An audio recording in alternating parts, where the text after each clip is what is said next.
good morning, you beautiful people. And by you beautiful people, I guess I just mean myself, because no one else is watching these. So today, I slept in. Um, and by slept in, I mean I got up at 6:15, so I wasn't. Usually, I'm 5:30 to get up, be awake, get ready, get kind of a understanding of the market before I hop in. But today I opened my computer at 6:25. So at that point I'm just saying it's Friday. I'm on. It's 6:25. I'm just automatic no trades. I'll sit here and watch price, but no trades. And that's a great form of discipline and being able to actually just sit out, tell myself I'm going to sit out today because of what I did, I guess, yesterday. Just sleeping in. And so I punished myself by not being in the markets today. So I guess that's a good form of discipline. But anyways, hopping in the charts. Um, Today's just a trade recap of a trade I didn't take. Um, just to log these so every day I can look back on what is it? September. I can look back at September and be look at every day of price action and log what I learned for that day. So potential a trade would have worked today. We would have hit a massive one today if I was here and was able to see it, but we'll get to that. Anyways, going into the market, we had, let's see, where is it? I'll bring it up. Had news, high impact news, 5:30. Yeah, non-farm employment rate. Um, so let's. This is what that did. Here, I'll reset. Bullish news came out. We'll get back to the screen in a second. But yes, bullish news, non-farm employment rate at 5:30. And so looking at the market when I hopped on, I really didn't know where we wanted to go because ES was at all-time highs right here off of news. Look, all-time highs. In the past, this summer when we've been at all-time highs, it's kind of just continued to rip up and there's been no movement off of it. So I was kind of hesitant for taking shorts because in the past I've really only seen longs off all-time highs. Um, NQ we weren't off all-time highs. We had this is also why I was kind of hesitant to take a short today, even though I wasn't gonna trade. But if I were to, I wasn't too sure about shorts because we had all of this low resistance liquidity on the 4 hour. So I'm sitting here thinking, okay, we want to probably come up and take at least more than just one of these, right? Probably going to want to take a couple of these and then make a move back down more in like New York PM. That's kind of what I was thinking. That didn't happen, obviously. As in terms of liquidity to the downside, we had these low resistance lows down here. Um, we really wanted to rebalance price as well. We were bullish for a while. Um, Left behind a large fair value gap here. On ES, same kind of situation. Low resistance lows here. I guess I'll go low resistance lows right there. Had a couple fair value gaps in here. Um, so that's where my mind should have went. Not that we're gonna keep going up and hit. Um, Whoa. Not that we're gonna go up and hit these low resistance highs up here. My mind should have been um, what's price looked like in the past day or two. Well, the last day since yesterday, just straight bullish. So we would want to, even before, right? Before we go up and take these highs, it's not just straight bullish from here all the way to up here. You'd want to see price rebalance to then go higher. So that's where my mind should have went anyways. Again, not being awake doesn't help for that. Um, Slept decent. I'm 6.5 hours is kind of what I average for a trading day. Um, isn't good. I should be getting 8, but it is what it is when you have to wake up at 5:30. Because Pacific trading times is great. Anyways, stop complaining. But yes, even if I was looking for price to take these longs, I should be thinking that we want to rebalance price first before we go higher, which would mean New York AM would want to be the retracement, which means shorts, and then New York PM would eventually go reach these highs and like a more longer time frame play. So really, I should have been looking for shorts anyways, at least to even just balance out this price. Which, oh my, it is rebalancing. But anyways, zooming in a little more confluence wise, that's kind of what the bias should have been for today is no matter what, shorts to rebalance price action from yesterday and during Asia session. So scaling down, um again, this is one of those days where these are the days that if I could just catch these trades, I would be profitable. Because let's go look at my trade, Zella. No, I don't want to finish my day yet. Bad. That's fine. It's actually not that bad considering I'm on a 100K account. I risk about a thousand to 1,500 per trade. That's not that bad. Um, Not too bad a drawdown.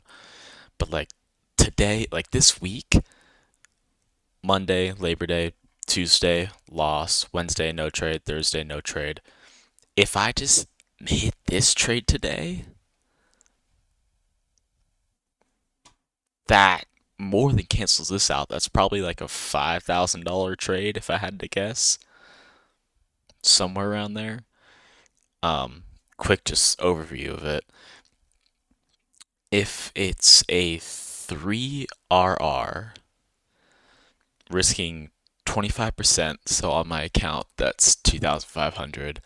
3xing that is 7,500.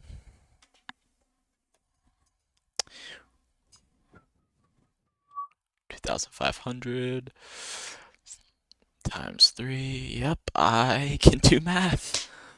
Yes, now that would have been insane for the week. If I hit a 7.5k trade on Friday, that just closes out the week in profits, cancels out all of last month, and I'm instantly 5,000 net P&L off of one trade. So realistically, these are the trades that turn you profitable. At least for me. These ones. So these are the ones you just have to catch. That I just have to catch these. So going into confluence wise, um, first we'll look at the sessions and the daily profile. We kind of just were a slow churn up. Um, all of at least looking at ES, this is even worse. This is straight consolidation before news. And so before, like right at news and after news, right before market open, all of the session liquidity was hit. So I was not looking for ES at all. Again, trade NASDAQ. No session liquidity to the upside. Nothing. News ruined that. Um, we also took out London low with news, so my only session liquidity was Asia low, which was ended up being great. So there's that. Those low resistance highs on the higher time frames that I was talking about, these ones. I guess this first one ended up being our key level we hit off of because today was pretty much a perfect setup for me. This is like A plus minus the retracement. Anyways, um, also going to into the market, I was looking at news. I've been hunting SMTs lately a little too much, so I learned today a little more about SMTs. Like yesterday as well, there was SMTs in both directions as far as one bullish, one bearish. And so I was looking at it and I was like, well, how is that a thing? And so figured this out today. Um, because on NQ, um, the data low took out London but not Asian session. But on ES, data low took out Asia and London. Well, London and Asian. So like right here, this is our higher time frame SMT right here. Something like Asia low to data low right here. So bullish SMT right there, with NQ being the leading index. But remember this, SMTs are complete after it's formed. Well, it's when it's formed, and then it's complete when it reaches the level of liquidity it's trying to reach. So like right here, SMT formed means we're bullish for a little bit. And with news coming out bullish, I mean we were bullish for a little bit. But price went and reacted off of this 4 hour and 1 hour high. And at this point, when price reaches that, the SMT is over. The bias from the SMT is gone. So we can just, as soon as that level gets hit, I'm not looking for longs based on the SMT anymore. Which is important because then off of these highs, we had a 5 minute SMT, a bearish SMT. So looking at these, man, this trade would have smacked. So confluence wise, what happened here? Where's my setup? I'll expand it a little bit. So we had sweep of a key level. It was literally like our perfect bink bink bink. Oh, hold up. Sweep, extension, retracement, capitulation. That that is the reversal TJR trade setup. A plus trade. Mink mink mink mink. The lazy eye McDonald's, I guess you could call it. The M with the extension, or the W with the extension. The bink bink bink bink. But so perfect trade setup. And so these were the confluences that I saw for it. Got sweep of the key level right there. And so then after we sweep that key level, we're looking for a 5 minute confirmation of the reversal. So 5 minute confirmation confluence, inverse fair value gap, breaker structure, 79% extension. We got all three. Oh no. Oh no.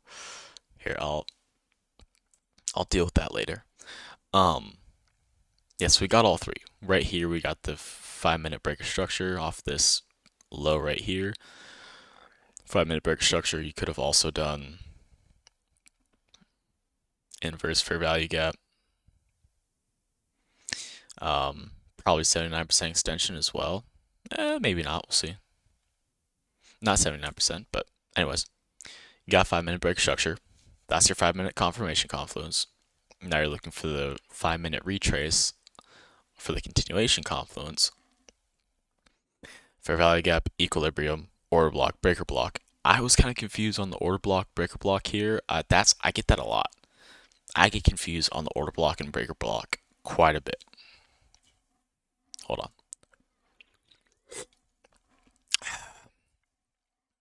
But, anyways, on the retracement, this is the weird part for me, right?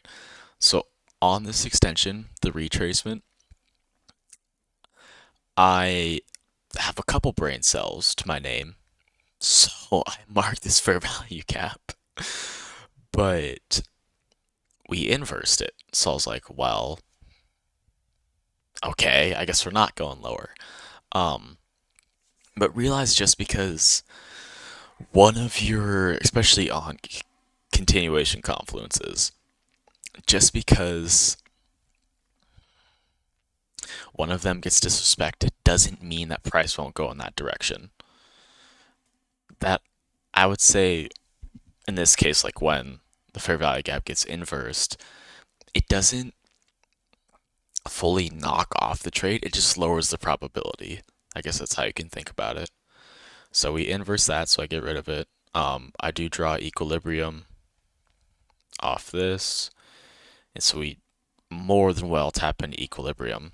I'm thinking, okay, well, are we just gonna keep going higher then? Was this just a little fake out? We're just gonna keep going higher. Um, but then looking at what ES was doing, this is where we made our bearish SMT. So this 5 minute high closed above this high, made a higher high, when NQ made a lower high on the 5 minute right here. So on this retrace, we didn't break structure back to the upside on the 5 minute, creating a bearish SMT right here with NQ being the leading index. So right there, I should already be looking good for shorts again. Tapping into EQ, making a bearish SMT, NQ being the leading index. As soon as that high's put in, or right here, I should even just be going between the 1 and 5 minute to take a look at price. And so this is where I did like a mock trade. Um, my let's see. Here, let me redraw that fair value gap. Because I did a mock trade where, again, practiced good discipline, where I knew I wasn't going to take the trade no matter what. But I was like, I'm just going to sit here and look at the charts. So let's see what happens. So this is our 5 minute fair value gap. So looking at this, we retrace back into it. Right here, I'm like, oh, it's getting close. We end up closing through the fair value gap. Even right here, before we made the SMT high, right here, we still broke through the fair value gap. But if I really wanted to enter, I could have. Let's see. Is this an order block? 1 minute? We tap into that. That's the thing. I need to get better order blocks and breaker blocks. Because it doesn't make sense on different time frames. Like on the 5 minute, this is the order block. But on the 1 minute, this is the order block, which makes sense. We tap back into it and then we close out. So I don't know. I need to learn that better. But with that aside, still tapped good in equilibrium. So this is where I drew up my first trade before, or my mock trade, because we got, after getting the 5 minute confirmation confluence, or 5 minute continuation confluence, we're looking for the zoom in 1 minute confirmation confluence. So made it easy, just did the 1 minute break a structure right here. Saw in this candle, broke structure, so we'll just go right here. And this is where I would have got stopped out because I would have put my stop loss at this high right here. Because I'm only looking to not risk, actually, yes, risk. My stop loss, I only want to go like 35-ish points. I don't want to do like 2% of my account. 2% of my account being like 46 points, 46.5 points. That's 2% of my account. and I don't want to risk that much. So lately, and for a while, I've been doing it's like 1.5 risk pretty much. It's like a 35 point stop loss is like kind of my max of what I do. So this was already a little like heavy on the risk for me. And so I would have got stopped out like instantly. And so this would have been my entry, which is a good entry. Everything was hit. We had this sweep of key level. We had the extension, 5 minute breaker structure, 5 minute continuation, confirmation confluence, then the 5 minute continuation confluence, 5 minute equilibrium being hit, bearish SMT being put in, which I guess wasn't put in at this point, but anyways, we put in this is where I would have entered. Like this that's where I would have entered. And that's where I put it. And so maybe I just put on the risk a little more heavy and go up to this high to play it extra safe. 25% of my account, like $2,500 pretty much, which then would have made the trade work. So that's like my thing. So I wonder if this is too much risk. I don't know. Um, but I mean, it would have worked. It would have been absolute smack work with first take profit being data lows, which was a pretty much a 2R, 1.9R, 116 points. Right there is probably when go. We cut half the position and then move stops to break even. TP2 being Asia low, so 2.9R, 178 point trade. And then we could have just kept going. I don't know if we're going to hit these lows, but I probably would just let the rest float. And maybe like as soon as we break 5 minute structure back to the upside or like 15-minute structure. Oh, never mind. Anyways, who knows what I would have done after hitting Asia session? Probably got up and done a fucking happy dance. That's what I would have done. Um, but anyways, yeah, that's my trade recap for the day. Um, yeah, it stays like this where that can turn me profitable. Um, my only lapse of judgment was the order block breaker block thing on the different time frames. Um, the retracement, the 5 minute continuation confluence was a little iffy. The risk would have had to been a little heavier than I'm used to. So hypothetically, trade would have hit and would have been crazy. I probably would have got, if I actually was trading today, probably would have set my risk to here.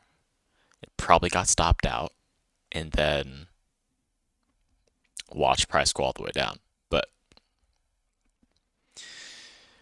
yeah, I mean, I don't think there's much else I really need to talk about. That's it. So I guess I'll end it there. Not much more to cover.